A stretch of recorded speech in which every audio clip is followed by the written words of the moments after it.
আসসালামু আলাইকুম। ইফতার বানাতে, কাউকে ইফতার দিতে বা করাতে আমার যে পরিমাণ শান্তিটা লাগে তা বলে বোঝাবার মতো নয়। কেউ রোজা রেখেছে জানতে পারলেই হলো, মনটা আকুপাকু শুরু করে দেয় কোনোভাবে যদি তাকে ইফতার করাতে পারি। আমার কাজের আপা মাঝে মাঝে রোজা রেখে কাজ করতে আসেন। ইফতারে দেয়ার মতো বিশেষ কিছু থাকলে তো হলোই, দিয়েই দেই। না থাকলে বানিয়ে দিতে চেষ্টা করি। সেটাও সম্ভব না হলে যদি হাতে টাকা থাকে কিছু টাকা দিয়ে দেই ইফতার করে নিতে। যাই হোক, আম্মু রোজা ছিল জেনেও অস্থিরতা কাজ করছিল। কারণ নামিরার কোচিং ছিল, ফিরতে ফিরতেই মাগরিবের আজান দিয়ে দিবে।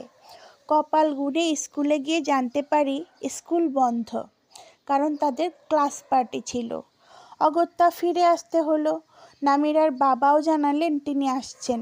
যত তাড়াতাড়ি সম্ভব বাসায় ফিরে আনুমানিক 4:30টার দিকে ধুমধাম ইফতারের প্রস্তুতি শুরু করে দিলাম।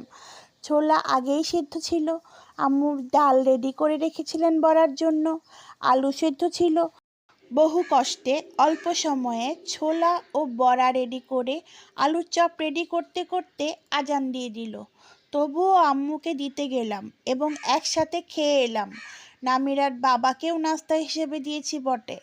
আলুর চপ অল্প বানিয়ে বাকি আলু দিয়ে বাপ বেটির জন্য আলু পরাটা বানিয়ে দিয়েছিলাম। সেই রেসিপি না হয় অন্য একদিন দেওয়া যাবে। প্রতি রোজাতেই আমার ইফতার বানানোর বিশেষ আয়োজন থাকে। কাউকে না কাউকে ইফতার দিতে বা ইফতার করাতে আমার বেশ ভালোই লাগে। প্রতিবার কোনো না কোনো ছোট একটা প্রচেষ্টা থাকে সাধ্যের মধ্যে, তবে সাপোর্টের অভাবে হয়ে ওঠে না। তার মধ্যে ইফতার করাতে গেলেও বাজার সদাইয়ের একটা বড় চাপ তো পড়েই যায় সবার ঘরে ঘরে। তবে যারা মোটামুটি সচ্ছল তাদের খুব একটা বেগ পেতে হয় না। তবে কষ্টের বিষয় হলো আমার সাথে ইফতার করার মতো কাউকেই পাই না। কেননা সবাই যার যার মতো পরিবারের সাথে ইফতার করায় ব্যস্ত। আমার পরিবার বলতে ওই একটা আমিরা। চেষ্টা করি প্রতি ইফতারে ওকে সাথে রাখতে এবং পরিবার টাইম মেনটেন করতে। কিন্তু নামিরা কি বসে থাকার মানুষ? একবার আমার এখানে আসে, আবার সামনের বাসার ভাবির বাসায় চলে যায়।